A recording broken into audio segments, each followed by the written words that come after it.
Hello there, Aries. Welcome to your March 2018 tarot reading. So I just want to start out this reading by wishing you all a very happy birthday for those of you who are celebrating your birthday time, the end of March, okay? So I wish you all the best. Take care of yourself. Don't get too crazy. And especially, with the drinking and driving, okay? Just make sure you have a designated driver. So I'm not going to lecture too much. We have a lot to get through. So I have 4 messages that are coming through. I'm going to relay them first, and then we'll break them down, unpack these ideas just a little bit, okay? So the first message coming in for March 2018 here is they mention material things. And I feel like what this means is, like the physical things, the cars, the house, the dogs, the property, all of these things that make you you. The second message here is it says settling down, pros and cons.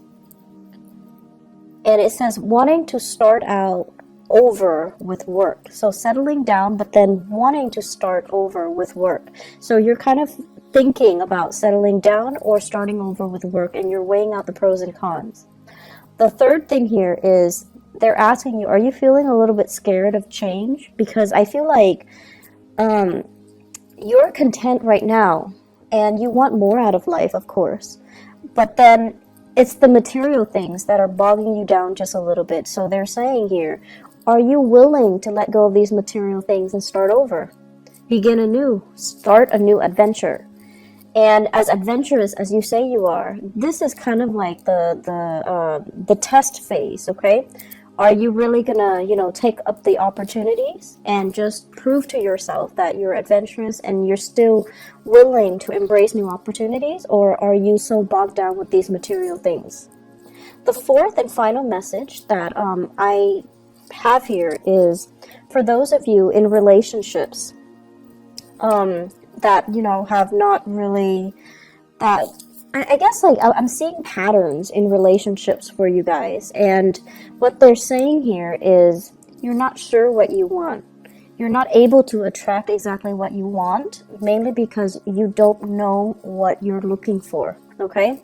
So basically what this means is a little bit of introspection is necessary for this month, but I don't see the energy being contained just for this month. I feel like it's a very, very big year for you to understand and figure out what is it that you're looking for, what is it that you want, what it is that you need to know about yourself, your needs, your desire, in order for you to figure out what you want.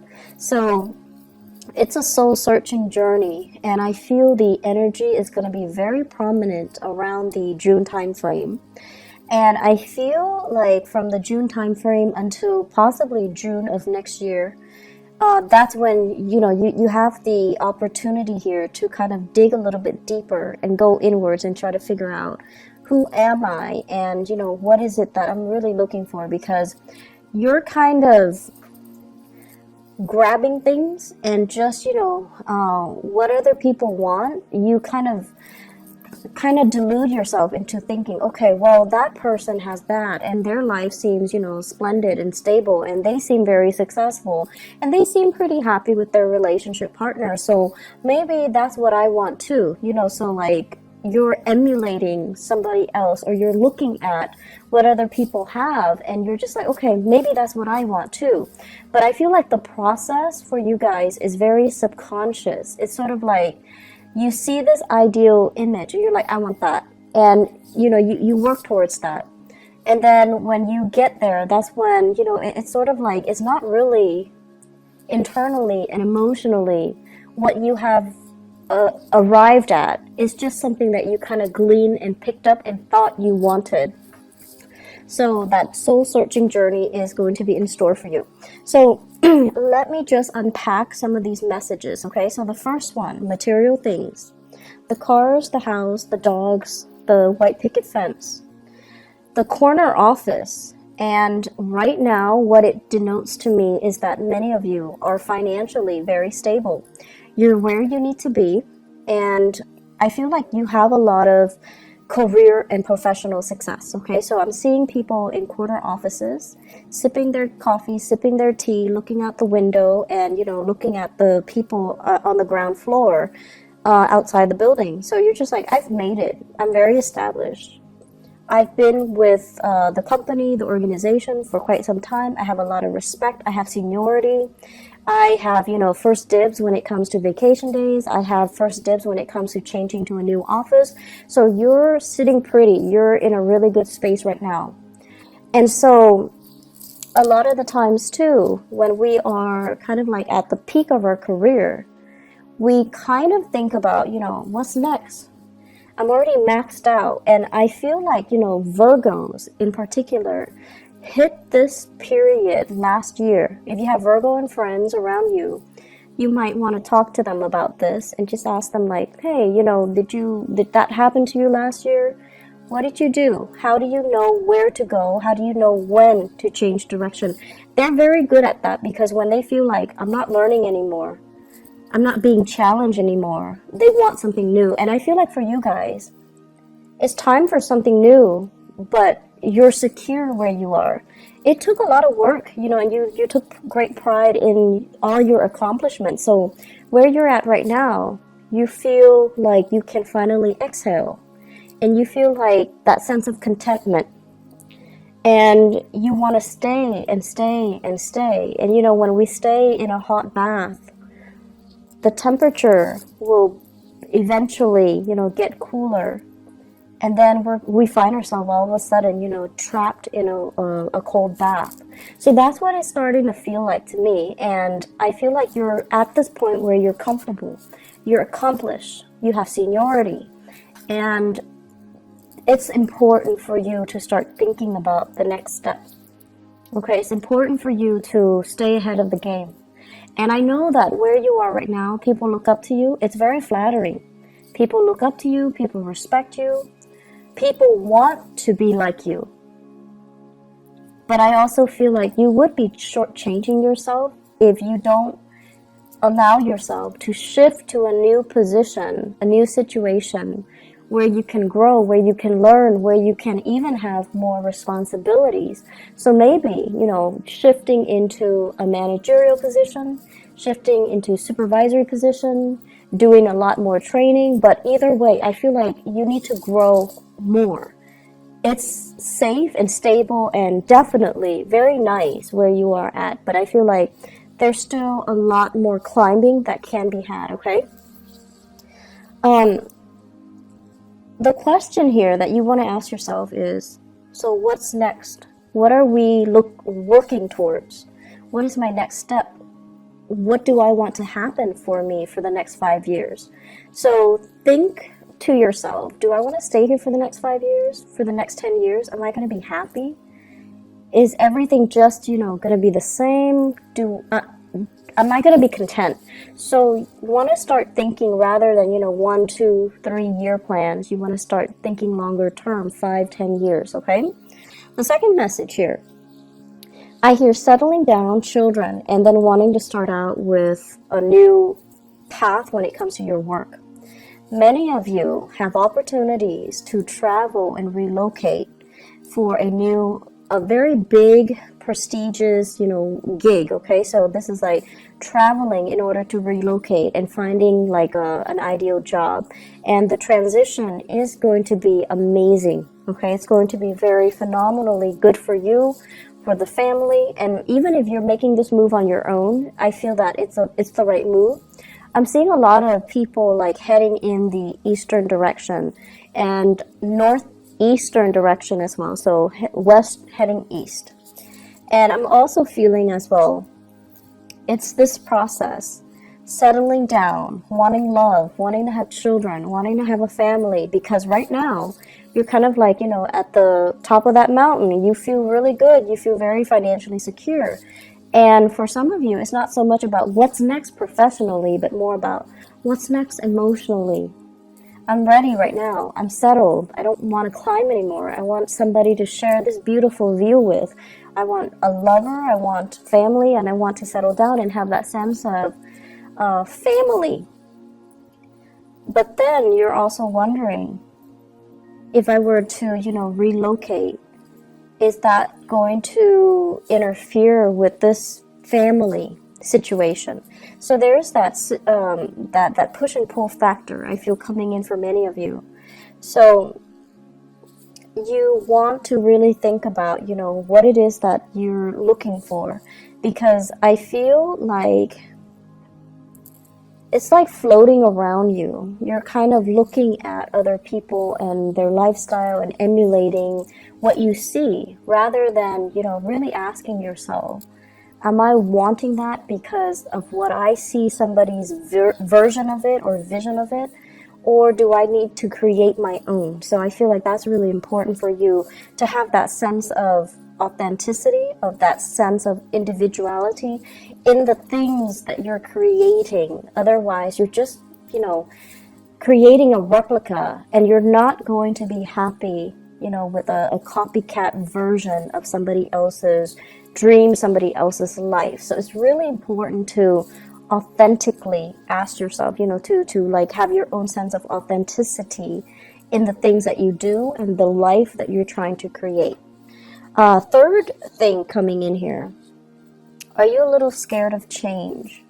So Aries, this is not something that I would expect to see for you ever. And this is not something that I feel, you ever want to admit to other people, okay? However, around, our solar return or birthday time, we tend to have this moment where we kind of take stock, okay? So then we kind of like have this internal dialogue with ourselves. Okay, how old am I? How old am I turning? Am I turning 34? Okay, so I'm 34 right now. Where am I in relation to all my friends? Are they as accomplished as me? Do they have families? And I feel that you guys do this internal dialogue. You go through it. And what it does is that you're once again, this sense of, having a timeline. At this age, I have to do this. At this age, I have to get a house. At this age, I have to get a boyfriend. At this age, I need to get married. At this age, I need to have kids. So it's just, this keeping up with the rat race, okay? And then also having these expectations for yourself about, when things need to be achieved, when things need to be done.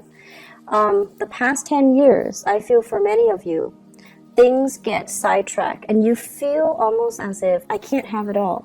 It's almost like love would be going great and then career would be kind of like at a lull, okay?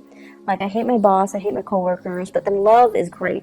And then for the others of you, it's the opposite, where it's like love was just kicking your butt, and then career was really taking off. Friendships were thriving. Social life was vibrant, but then the love situation left you feeling almost like it just corroded your self-esteem. And so right now, I feel many of you are at a point where you can have both.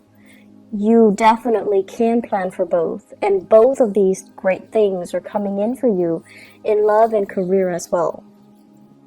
And so when they both come at once and they're both so stable and splendid, it's almost like you can't really believe it. You feel like, I can't close my eyes, otherwise I'm going to wake up and realize it's all been a dream. So you're at a point right now where things are really good and you want to just, you want things to be status quo. And you fear any type of movement, any type of change is going to snap you back to reality and kind of like pull this idyllic situation away from you. So it's like you're fearing change, and you fear that change will disrupt whatever is real in front of you. And the point that we need to remind ourselves is, if it's real, it's going to be there no matter what, right? If it's an illusion, then it's never real to begin with. So I feel like you kind of need to gently remind yourself, if it's real, if it's meant for me, it's gonna be there no matter what.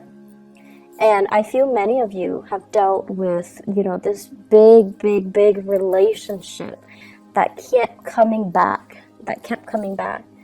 And you're just like, oh, it keeps coming back, it's meant for me. And then because it wasn't meant for you, it wasn't like, what's meant for you, it was a mistake. And now you're kind of doubting your reality. Now you're kind of doubting, But how will I know? Because that last thing kept coming back, but it wasn't right for me.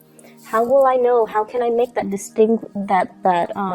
how can I distinguish what's really for me versus what keeps coming in to test me? And so you're having a lot of, self-doubt. You're also doubting your reality. You're doubting as well what you know and what you can trust, okay? My advice for you guys when dealing with this is, if you're chasing it, it's not meant for you, okay? And let's just admit to ourselves, there was a relationship and you tell yourself, oh, he or she kept coming back in, they kept reeling me in, but honestly, I felt like you chased it. And so whatever you're chasing, if you had to chase it, it's not right for you. It's trying to go the other way. And you're kind of like superimposing yourself in front of it because you're chasing it. You want it back. You want to retain it. You want to own it, and you want to possess it. And that's a major indicator that something's not meant for you, someone's not meant for you, or a situation's not meant for you. So let's not kid ourselves about that, okay? Be very, very real with our intentions, okay? So, then I guess to sum up that third message, are you feeling a little bit scared of change? I feel that you are, Aries, and I feel a lot of it has to do with the fact that something happened in the past and you can't trust it anymore. And the right thing for you to do right now is, let it come to you. Don't chase it, okay? You're a very proactive sign. You're very resourceful. You're also very impatient. You want things to happen faster, quicker, more intense, more, magnitude, more excitement. And so you tend to chase after things, and that's not the way things work. We can't really push and expect to get a good outcome, okay? So just be patient a little bit and let it come to you, okay? So the final message here is, first of all, they mention as well, you're not sure what you want. You're not able to attract what you want because that process about knowing ourselves, figuring out what we need, and being very, very honest with ourselves when we have these internal monologues, we need to have that self-honesty in order for us to really know ourselves, and in order for us to, once we know ourselves, to be able to attract things that, not only things that we want, but things that are actually very good for us and that can help us grow as a person, okay? As humans, we always have things that we want, but are they good for us? Probably not all of them are going to be good for us. So the right thing to do is trying to distinguish, what are actually good, what things out there is actually good for me, and then what's really going to help me grow. So I feel like that's what you're going to need to, at the end of the day, ask yourself. And then you're going to also need to learn to be patient and also understand that not everything that you want, not everything that you possess or you crave and you want to cling on to is going to be good for you. So distinguishing between what you want and what's really good for you is going to be really important. And as I'm saying this, I'm hearing you guys say, but I want it, so it has to be good for me. And the things that you want, it's so, the desire is so strong because, when you see something that you like, you beeline for it, right? You make this full focus all of your energy, your entire being, and you go after that thing. So it's like an arrow. That's what it feels like to me. You're so focused and fixated on it, on that desire, on that sense of I want that. I want to possess it. I want to own it. I want to grab it. And you kind of don't think about, is it good for me? Okay, so it could be a person, it could be a thing, it could be whatever it is that's not really good for you, that you kind of go after no matter what. So let's really think about, in the spirit of growth, how is this thing, this object, this person, this desire going to help me grow? How is it going to make me a better person? And then operating from that space where you're learning to kind of like control that desire, and then telling yourself, maybe another day, maybe in like a different time, maybe when I'm in a different place in my life. And as I say that, I'm seeing that many of you are like, thinking about parenthood, motherhood, fatherhood, and you're just like, I really want that. But maybe the timing is not right. So you want to just, calm down a little bit and tell yourself, maybe later, maybe at a different time, maybe when we're both a little bit more stable, or maybe when my partner is sure, or maybe when I'm sure. Okay? And then I'm also seeing as well, for others of you, this sense of like, I see you looking at pictures, social media pictures of other people with this fairy tale, family ideal life. So some of them are like world travelers where they're going to different cities and everything looks very exotic, and they take these stunning pictures and you're just like, I want to have that life. And then you look at the pictures, and what you fail to see is that, first of all, the pictures are contrived, but I know that you're smart enough to know that the pictures are contrived, okay? But then also, the people in the picture, it's a picture of them in a new landscape, and they feel kind of lonely, right? They feel kind of lonesome, and the picture just feels very staged. And so you're looking at things on the surface, but then the next time you see it, you have to ask yourself, are they really happy there? It feels a little bit lonely and it feels a little bit empty. So is that really the life that you want? And then for others, looking at people who have, family portraits, like they have dogs, children, and the love of their life, their husbands, their wives, their significant other, whatever it is, and it's like this idyllic picture. And what you also fail to see is the work necessary, the compromise, the labor pains, the, late nights, staying up with a sick child, and all the arguments and the disputes between a significant other. All of these things are normal human experiences. And in order for us to create, like a beautiful family, it just doesn't happen overnight. We just don't fall madly in love and, have children and live happily ever after.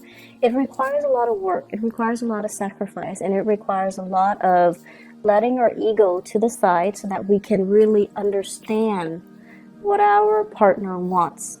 Okay? And I feel like you're not really seeing that either. One last message that I want to leave you guys with here is I feel like, so this is, it's a little bit difficult for me to unpack, so let me try to do this. First of all, I see many of you telling yourself, once I have that perfect partner, once he or she shows up in my life, I'm going to quit my ways. I'm going to quit going out. I'm going to quit, staying out late, drinking, blah, blah, blah. And I'm going to become a little bit more domesticated, a lot more reliable. I'm going to do everything by the book once that perfect person appears in front of me. And then you're looking for somebody that is very similar to you. Exciting, fun, life of the party, and just as dynamic as you. Because you're very other oriented too, but you also need a lot of stimulation from your environment. And then when you meet that same person that is exactly like you, I feel like this sense of possessiveness wants you to have them be a little bit more domesticated. So you want them to stay home. You want them to exclusively to yourself. You want to spend more time with them. You want them kind of like contained within the confines of the relationship. But because they're so, you like them because they're independent, because they're strong mentally, because they don't take things lying down, because they're not a doormat, because they're just, as individualistic as you are. So they don't like to operate under the rules and the confines that you give them. So I feel like that's what's happening here. You're attracting exactly the types of people that you want. But because they're so much like you, that it's really hard for, two people who are so fiercely independent and who will, adamantly advocate for their independence to really be together and to really compromise with each other and to really feel like staying home and watching movies, all day, every day is enough. So I feel like that's what's really happening here. And so you have to try to figure out, it's not so much what you want in a relationship partner, but finding somebody who's right for you, who will give you that emotional nurturing. Okay? You need stimulation from your environment, or you want stimulation from your environment, but what you really need is for the environment, to be a little bit more nurturing, caring. So you need to surround yourself with people who are a little bit more emotionally available, who are a lot more caring, nurturing, and I want to say considerate as well, and won't rebel so much when you want to be with them. So that basically means you want them to be emotionally available when you need them. I'm seeing people who are dating air signs, so Aquarius, Gemini, and Libra. I'm also seeing people as well going through the dating environment, and you have a few options. Like, you're still dating lightly and you're still trying to figure each other out, which is good. And I feel like this can be the one for you. It's the beginning of something good and it can go really well, okay? I'm feeling as well, if you have children, there's a little bit of they're saying here the pressure is on you. Your partner's going through some difficulties, emotional difficulties. The pressure is on you to kind of like pick up the slack. So it's time for you to step up and, take care of things while your partner handles his or her little emotional slump, okay? Career is going really, really well. New opportunities, and especially relocating for work and things like that. It's going to be very good for you. Finances, try to curb your spending a little bit. I feel like a little bit of excessive energy for that has been happening actually for the past 3 months. So you want to curb your spending. You want to save up a little bit. You want to stay put, okay? And do a little bit more financial planning, okay? One last message, actually, that just came into the picture here. I know this sounds really weird, but it's coming out, so I'm just going to have to say it. They're saying here, really figure out, what you don't know. So if you're having a conversation with somebody and they're shouting like all of these things, and I feel a lot of it has to do with current events, actually. So if they're saying like, how do you feel about, what happened in Russia, what happened in North Korea, and things like that, and you're just like, I don't know what happened. Well, it's really important to brush up so that you can have these conversation starters, okay? And I feel like it's important to kind of like see the world in a more, I want to say like to be more of a global citizen. I feel like that's going to be the next stage or the next evolution for you guys, especially for those who are at the peak of their career. Okay, so the next stage is to be more of a worldly citizen or a global citizen, to be a little bit more socially aware of what's happening around the world, and to be able to have opportunities to travel a little bit more further and wider all around the world. Okay, so that's coming in, and I feel like that's the next stage of your evolution. I do wish you all the best, Aries. Take care of yourself. I feel like this month is going to be very, very dynamic. I don't see a lot of busy energies, but I feel like, it's centered greatly around love and around career and achievements. You're going to be quite happy, okay? Take care of yourself, and I'll talk to you soon. Bye-bye.